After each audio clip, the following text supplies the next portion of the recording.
Hey guys, I'm Steph. And I'm Richard. Question from Brenda Ortiz. You mentioned a little about discrimination against race in this video, so I was wondering if you could make a video going deeper into that subject. You don't say, Brenda. So this question's from the size video, right? Yeah, I had to go and open my big mouth. What would you say Korean society is like towards fat people? Honestly, I would say the society here is more concerned about race than they are about the size of your body. Really? Yeah. Actually, it's not a big deal. I said what I said because I meant it, and I still feel the same way. I actually really hate answering this question. This is not an easy question because it's very subjective. Subjective is like everybody can have a different opinion about it, right? Yeah, it's that, but to me it's also something that I think Korea actually struggles with more than I would like to portray Korea as struggling with. Also, you can't talk about this subject and just keep Korea in a certain category without mentioning the rest of the world, don't you think? I suppose you're right. You know, it is race, and race is all over the world, and everyone's got their own take on racism in their culture, in their country, in their own person. No two people are alike either. I mean, no. This whole country could have 50 million different opinions about how they feel about black people, for example. Or people from Southeast Asia. Yeah, or Mexicans. I just finished reading a book. It was about Cortez's conquest of Mexico. I mentioned this because the Europeans way back when set a very bad precedent historically for how we view modern society. Those went into the New World and lied their faces off to get whatever they wanted. The British did the same thing with America, and then when Americans kicked the British out, Americans had slavery. That's setting a bad historical precedent. I think it's bad because it's still instilled in future generations. So that's like North America and Europe and North and South America. Right, so getting to my point, I feel like, and you know this too, a lot of people know this, once they come here, you realize that Korea is sort of a copycat culture. Take Samsung, for instance. They copied tons of parts of the iPhone, and that's why Apple's suing them. Now, I don't know exactly if they did it or not, but we see copies of everything all over the place here, and I get the feeling that maybe, in a way, emotionally or psychologically, they've copied this idea of racism. Also, you know, because for example, whites were really bad to blacks and Latinos in the United States way back when. Some people still are. They saw this at one point, and so then they think, okay, well maybe it's okay, or maybe they're just not educated on the subject. I think Korea, for majority of the history of Korea, they have been pretty much one bloodline, one culture, and it still exists today. You have the Mongolian influence, you have some Chinese influence, and as much as they hate to talk about it, you have some Japanese influence, but for the most part, Korea has remained one of the most pure bloodlines, pure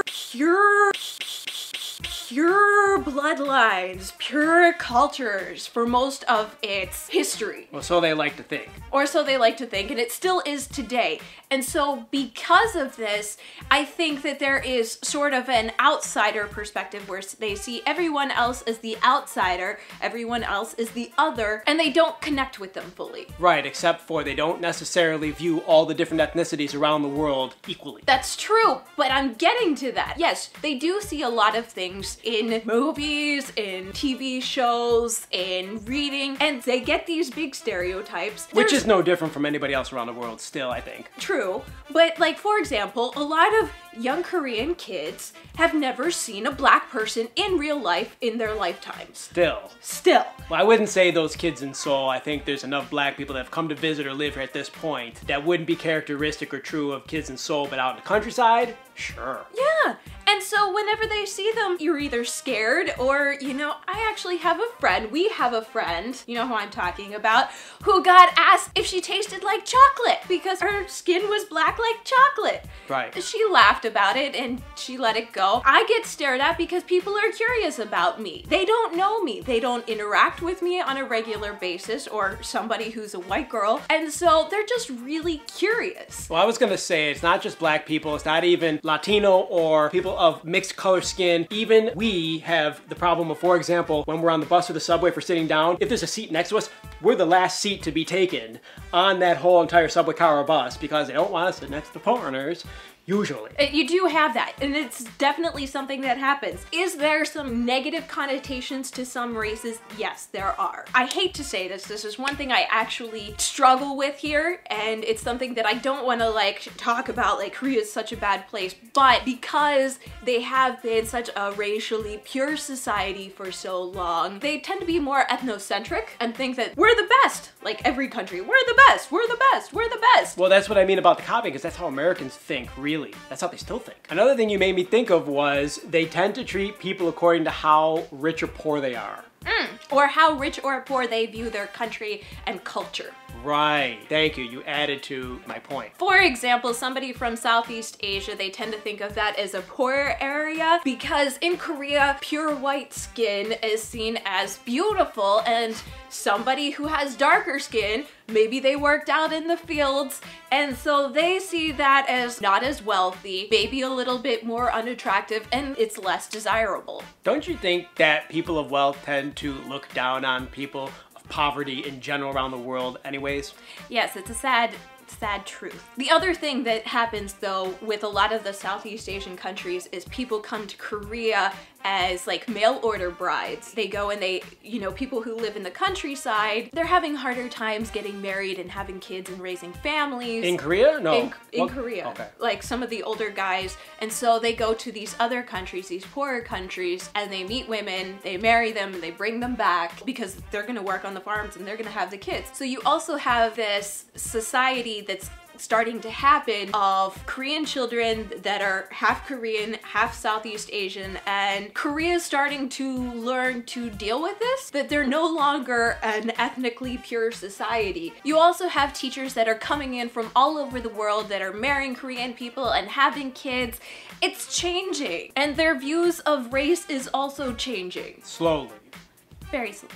More slowly than, say, the West. It's not something to necessarily be disappointed about because this is how historically humanity has always progressed. This is just a continuation of what's always been happening. It just feels like it's happening slowly. And you saying that Korea is a copycat culture, I won't disagree with you, but I think that your points could be a lot further well-developed. It's just a theory, right? I agree with you. We weren't really planning on answering this question this week, but we got bombarded with requests. So it's like, all right, let's just face reality. We're gonna have to answer this sooner or later. And I was like, what's Korea known for? And honestly, if you don't know, that's one of the things Korea's known for once you get here. Yep, they copy people and they make it better. They don't necessarily make it better. They don't necessarily make it better, but they do it to the extreme of what they were introduced to. For example, Confucianism. When China ruled Korea, Korea took Confucianism to the max and became more Confucianist than actual China. Out Chinese.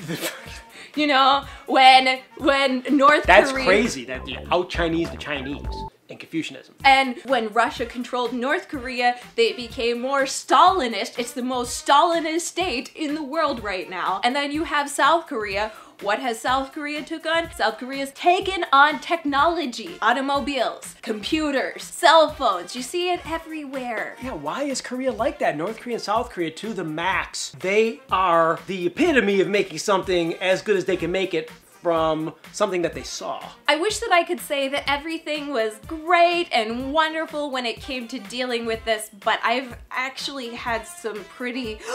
I can't believe they just said that experiences. I don't think this place is any worse than some of the places in the United States when it comes to racism. True, but in the USA, you're not allowed to technically discriminate openly the same way you can here to a certain extent. For example, if you go to a bar in Korea, they can actually tell you no white people allowed or Koreans only. They actually had that situation in New York recently. There is a club that's getting a huge lawsuit raised against them. They let the Korean VIPs in for free and they jacked the price way up and discriminated against foreigners or actual, you know, normal American people coming in.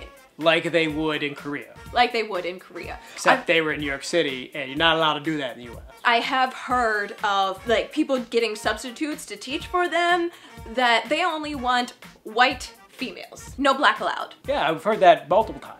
Well, I've been here 7 years, so if you're mentioning that you've heard it, and it's a thing. A lot of people have heard it, I'm sure. Blows my mind. Does it really though? I guess it shouldn't, but it does. You know, that they're discriminating against because of gender, they're discriminating because of race. Think of it this way. It was 1920 when they finally started allowing women to vote in the United States. That wasn't even 100 years ago. Wasn't even 100 years ago, women couldn't vote in the US. Now I know we're talking about race and not gender, but they're kind of lumped into the same category if you're discriminating against a group. The issue of racism is getting better around the world. Is there still racism in the US? Yes. Is it getting better? Yes.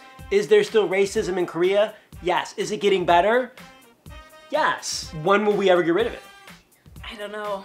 So that's it for today's Life in Korea. If you're interested in more information on this topic, there's a blog post. You can click this link right here and find out some more information. Also, if you have a question for us, drop a note in the comment section, HallyuBack.com, comment section there. Also on our Facebook page, Facebook.com/HallyuBack, and leave us a note on our wall. We check them all, and maybe we'll answer your question in one of the next videos. And like this video, give it a big thumbs up, and subscribe, you guys, for Asian drama and Life in Korea videos. That's it for today's Life in Korea. Experience it! I'm getting like goosebumps and like the hair on my arms are sticking up from doing this topic. This was a sticky topic. Oh, I'm so glad it's done. I didn't feel confident, you know what I mean? Like usually I'm like, I gotta talk about this, but you don't want to say anything bad about Korea. I mean, we live here, we actually like it here.